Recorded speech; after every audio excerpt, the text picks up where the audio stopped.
College football nerds here talking Egg Bowl, Ole Miss, and Mississippi State, and y'all know what to do. You've been around long enough. Get in those comments. Give us your score prediction because y'all are going to piss each other off, and it's going to help us with the YouTube algorithm. Also, while you're down there, like, subscribe, and hit that notification bell. Helps us out a ton, and I know that y'all are just coming here to help us out.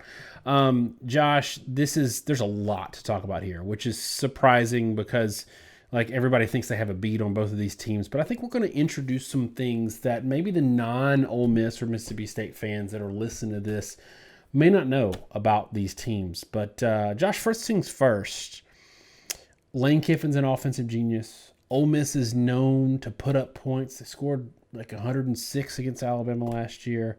But I've noticed, and I think everybody that is an Ole Miss fan has noticed, a concerning trend in the last four games: 20 points against Auburn, 27 points against Liberty, 29 points against Texas A&M when they had enough production to score about 55, and then 31 points against Vanderbilt, which is it's frankly embarrassing.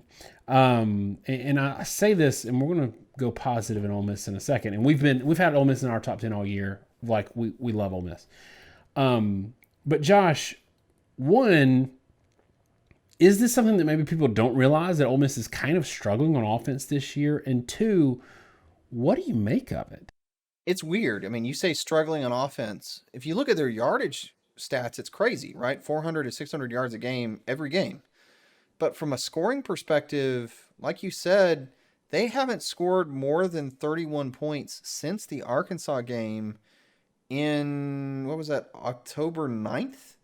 Like, we're almost 2 months now. So at some point, not scoring is kind of who they are. And it's easy to talk about, like with the Auburn game, well, you got to go for it on fourth down and you didn't get them. Well, that seems to be part of the identity. It happened again in the Vanderbilt game. So you kind of have to start wondering how much that is who you are. And like, I think a lot of teams are adjusting to the way Ole Miss plays football. And one, they're doing the bend but don't break thing. Talked about it the past few years. We've talked about it as a trend really when we first did our breakdown of 2018 Clemson. We talked about this new approach when they won the championship game against Alabama, where they said, we're going to give you the run between the 20s. We're going to take away the deep pass. And then when we get in a short field where the safety can't be beat deep, then we're going to play standard fronts and we're going to try to stop you straight up. Everyone has sort of adopted that a little bit. That's kind of the nexus of the drop 8 approach, is we're going to concede the run and defend the pass until the red zone. And I think the prevalence of concepts related to that idea in different ways is starting to hurt Ole Miss. I think it's hurting them that teams are a little more adjusted to how Ole Miss plays football. But I don't think it's a coincidence that they struggle on fourth down in the red zone or that they have a lot of stalled drives. One, as much as I'm an analytics guy, I don't believe this fourth down conversion stuff is real analytics. I just don't. I don't believe there's any analytics that says if you're 4th and 5 or more that you have a really good shot of converting. And especially when you're consistently not getting it. And big point of that is teams didn't usually go for fourth down very much, which meant if you look at historical data, teams were going for it on fourth down when they knew they had a good chance to convert. They knew that they probably had momentum in the game, or they a lot of times knew they had a good 2-point play drawn up to convert a fourth and short. Ole Miss is going for fourth down in all kinds of different situations. And so now you end up in a situation where people have seen all your short yardage plays, so those are on tape. You're no longer going for it only in games where you're being successful. Oregon showed years ago where, when they'd play Stanford and lose, they'd go for it on fourth down or 2-point conversions. And in games where you really need it, those tends to be games where you're less likely to convert. So it backfires on you. And moreover, to me, from an analytics perspective, you get a grid, right? On one side, maybe you have down and distance. And on the other side, maybe you have position on the field. Maybe you have time to go in the game. But you can only really have 2 variables on an analytic flip chart, right? Or a graph. You got to have an x-axis and a y-axis. And there's all kinds of things to be taken into consideration, right? What's the distance to go for fourth down? What's the time of the game? What is what's the yardage that you're at, right? Is it 4th and 1 from the 25 or from the 11?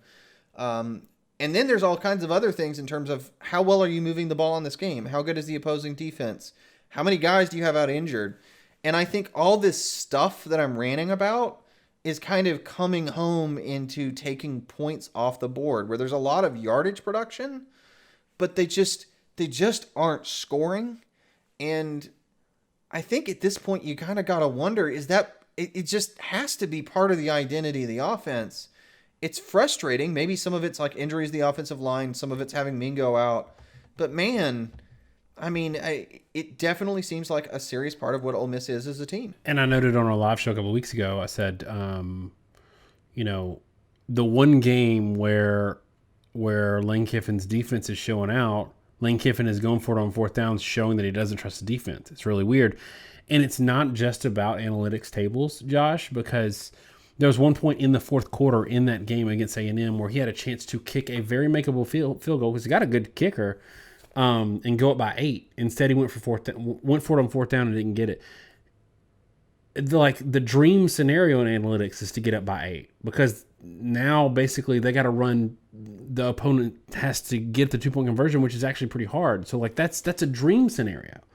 And he didn't do it. So I don't think it's just analytics. All right. So on the flip side of the ball, on the flip side in general, Mississippi State seems to be pretty comfortable with who they are offensively. And they're scoring points. The 43 against Auburn, say what you want about playing against the Hurt Bo Nix or Finley now, bad Auburn offense. Their defense is decent. And 43, that passing game just got really locked in, and they showed that they could really put something up. So, Josh, do you feel like Mississippi State, even without like this Leach approach where they don't run the ball at all, is it something that can exploit some weaknesses with Ole Miss's defense at all, or is it something that being one-dimensional is going to come home to roost because Ole Miss's defense is actually a lot better than they're getting credit for? Yeah, and I think, if you don't mind, I think this is a great time to get into the model. Don't you agree? I do not mind. So let's get into the model and the statistics it generates, okay? Ole Miss is giving up 99% of opponent rushing averages and 93% of opponent passing averages. And I'm not sure that's even necessarily a quality indicator, as it is the fact that they've gone into this sort of drop coverage mindset, adopting what Arkansas has done. They know they have some personnel limitations. They get transfers like Campbell at linebacker help a ton, but they just want to keep the eyes going forward, crash down on the ball, and not give up explosives. And I think that's why look, 93% of opponent passing averages is not great. It's merely okay. 99% of opponent rushing averages is generally kind of bad. But the last couple of years, we've been bemoaning the fact that they've been I think over 120%, I want to say, in opponent passing averages. Worst, them and LSU have been sort of fighting on worst numbers in our metrics, even worse than some of those Oklahoma teams. This year, they're serviceable to good, or they have been.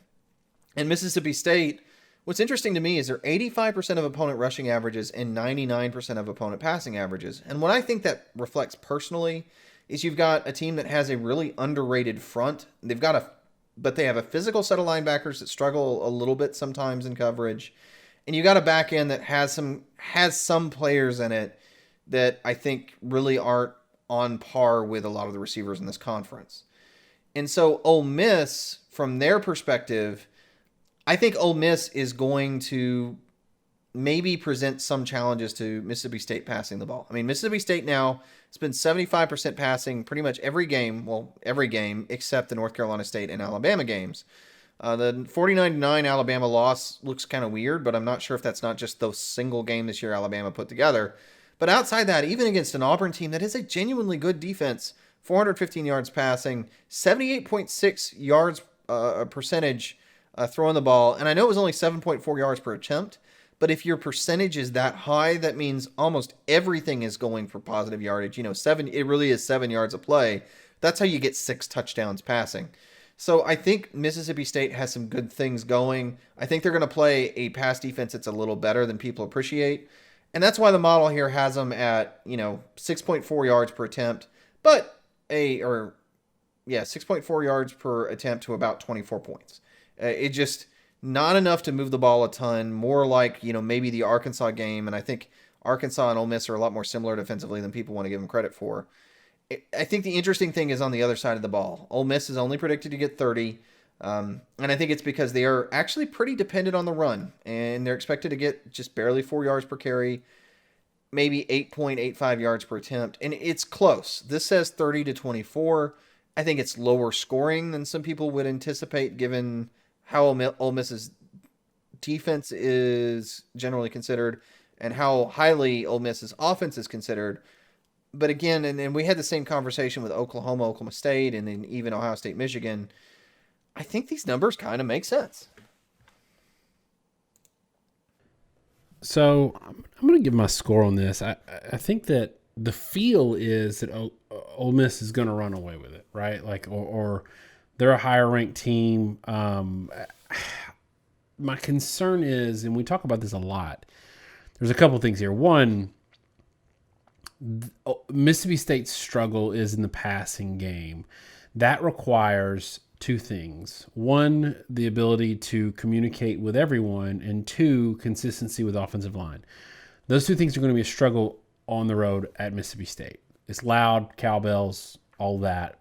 And then you've had offensive line injuries. You've got guys that are, either coming back or not playing, fully comfortable, and it's caused some problems. And I think that's why we're seeing 21 points or 27 points against Liberty and 31 points against Vanderbilt.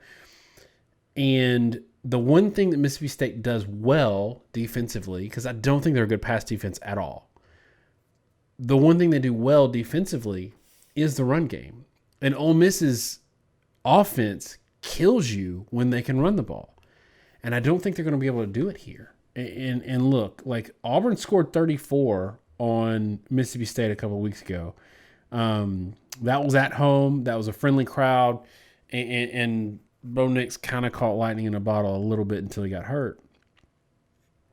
I don't see it here. I think Mississippi State's defense is good enough and will cause enough problems when you're relying on lower probability things like a passing game to carry you all the way through in Ole Miss, and that's not what they're good at. I think Ole Miss could beat a lot of teams that are higher ranked than Mississippi State, but the matchup here is bad. So I'm picking Mississippi State to win this game, and Vegas doesn't think I'm crazy either because Mississippi State's a 1-point favorite. Give me 33-27 Mississippi State, and tell me what you got. I am actually going to pick Ole Miss to win the game. My thing with this is I've seen Mississippi State a few times against high-level passing attacks get torched. Auburn, at least for the first half, got them pretty good, and then Bo Nix gets hurt. It was kind of struggling already at that point, but the passing attack fell off. But they were like 9.2 yards per attempt, I think, Bo Nix in that game. Alabama was 12.4 yards per attempt. LSU was 10.4 yards per attempt. What are the things that those teams have in common? And it's really skill position talent. I mean, those were the teams that had consistent pairings of skill position talent, and they caught Texas A&M, of course, while Calzada had just been thrown in the lineup, and they really didn't know what they were doing. I think Ole Miss's quarterback and receiver play is the X factor here, given what I perceive to be a particular weakness in Mississippi State's team. I'm going to flip it, and I'm going to say 33-27 Ole Miss over Mississippi State. I do agree with you. I think this is going to be a tough win for Ole Miss. I just feel like there's going to be a lot of points and opportunities left on the board. You've got a Mississippi State team that really needs to slowly throw the ball down the field against an offense or a defensive style that's going to force them to do it slowly. And it's hard to do that against that kind of scheme because it's just hard to be that consistently efficient as a quarterback and not make a mistake or a bad read or not give up a sack and march all the way down the field. So it's going to be hard for Mississippi State to score on Ole Miss. But at the same token, Ole Miss is leaving a lot of points on the field on a consistent basis. They're playing a Mississippi State team that can be very disruptive. And so I think there may be a lot of negative plays and missed opportunities. I don't really know who's going to win this game. I do believe it's going to be a highly competitive game. And I think it could be a really entertaining game, frankly, if you're not a fan of these two teams. And if you are a fan of one of these two teams, I think someone's going to leave the game really, really kicking themselves. But yeah, give me Ole Miss 33-27. if I had to put a confidence score of the 4 games this week, I probably would actually give this one the lowest confidence score of the set. I just think it's very, very difficult to predict. I agree. I mean, I've got Miss State winning, but I'm not super confident about it. It is interesting, though, if Ole Miss can win this, I think it would be their first 10-win regular season. They've had, as recently as 2015, they won 10 win. That was a really good team. That won, their 10th win was in the bowl game where they murdered somebody. Y'all help me out in the comments. I think it was Oklahoma State. But anyway, so that will be a big deal for Ole Miss and to win it on the road. And really that, Josh, is the difference for me. If this was at Ole Miss, I would be picking Ole Miss, but I think Mississippi State, that crowd, those cowbells, it's going to be wild, and it's going to disrupt that passing game enough, and Mississippi State's going to get to take advantage. All right, y'all, let us know in the comments what you think this score is going to be, and check out our live show every Saturday night. We talk for about 2 hours. Josh did it solo this week, so it was only 1 hour, but this Saturday, 10 o'clock, we'll be talking again, 10 Eastern. Y'all have a great week. God bless.